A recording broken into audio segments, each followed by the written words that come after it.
Well, leaders from more than 180 universities and colleges are joining forces to stand up against the Trump administration. They've signed a letter denouncing the government for tampering with higher education policies.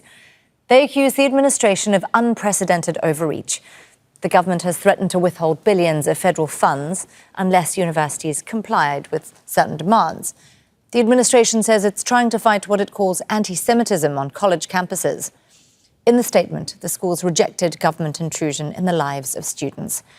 The letter comes after Harvard University sued the government after threats to its funding and tax status. Kristen Saloomey has details from New York.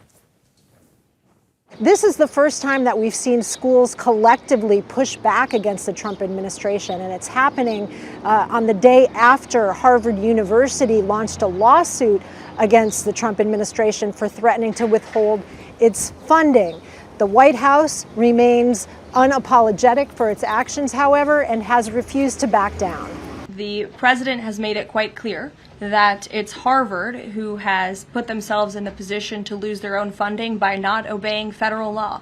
And we expect all colleges and universities who are receiving taxpayer funds to abide by federal law. It's quite simple. And the president made it clear he's not going to tolerate violations of federal law. He's not going to tolerate illegal harassment and violence towards Jewish American students or students of any faith.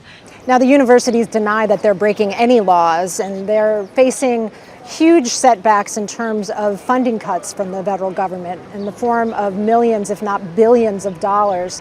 The federal government also threatening to revoke tax-exempt status for schools like Harvard that refuse to go along with their demands, and revoke student visas for foreign students that take part in the protest movement. But the administration is facing some pushback on that front as well, with a federal judge in the state of Georgia issuing a restraining order against the Trump administration's effort to take those visas away, saying that the visas should be reinstated while the case plays out in the courts. Kristen Saloomey, Al Jazeera, New York. Well, Harvard University is the oldest education institution in the U.S. and amongst the most prestigious in the world. Several U.S. presidents, including Barack Obama and John F. Kennedy, attended the school, as well as tech billionaires Mark Zuckerberg and Bill Gates. The university has produced Nobel laureates. Gary Rivkin, who won the 2024 Nobel Prize in Physiology or Medicine, is currently the genetics professor at Harvard Medical School. Harvard is also amongst the wealthiest universities in the world, with an endowment of more than $50 billion in 2022. Well, as we were saying, more than 180 U.S. universities and colleges are now taking a stand with Harvard. We can now speak to one of the signatories of that statement. Patricia McGuire is the president of Trinity Washington University. She joins us now from Washington, D.C. Patricia, I'll start by asking you why you decided to sign the statement. Oh, I signed the statement because it is absolutely essential for every college president in America to confront the Trump administration about the actions that they are taking, not only against Harvard, but against many institutions and also against all of our students. The snatching of students off the street and sending them into detention, the abolishment of diversity, equity, and inclusion programs that support our Black and Hispanic students in particular. This is a lawless administration. It's a rich irony that the Trump administration accuses Harvard and others of violating the law, which is not true. There has been no proof that Harvard has violated any law. But meanwhile, this administration is acting in the most lawless way possible, violating First Amendment rights, freedom of speech, violating the rights to due process for students and others who are detained without any opportunity to tell their side of the story. And by the way, threatening one of the most important forms of American productivity in the world. America exports more higher education product than just about anything else. American higher education has been the pride of this country, and the Trump administration is trying to destroy American higher education, and we must stand against that. You say this is a lawless administration. Some of the language in the statement you signed is very strong. You oppose undue government intrusion. You denounce the coercive use of public research funding. What do you believe the Trump administration is trying to achieve here exactly? I wish I knew what they were trying to achieve. What I do know is that the result will be terrible for millions and millions of people around the world who depend on the medical research that Harvard and Columbia and Cornell and other major institutions do to find cures for disease, cures for cancer, cures for amyotrophic lateral sclerosis, which is a terrible disease, cures for so many different diseases. The cures have come out of university laboratories. And by freezing the funding, the Trump administration is saying, we don't care about the millions of people who benefit from the work of the medical research labs. In the same way, they've shut down much funding out of the National Institutes of Health. It's the same ideology, if you will. So it's not just the big institutions that are harmed, it's the people who benefit from the work of the institutions.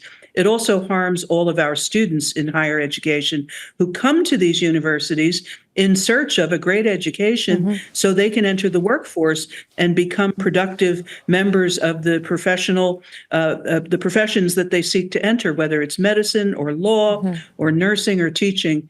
They are all harmed. Patricia, I believe something like 99% of the students at your institution receive some form of financial aid. Are you concerned for your student body and your own university?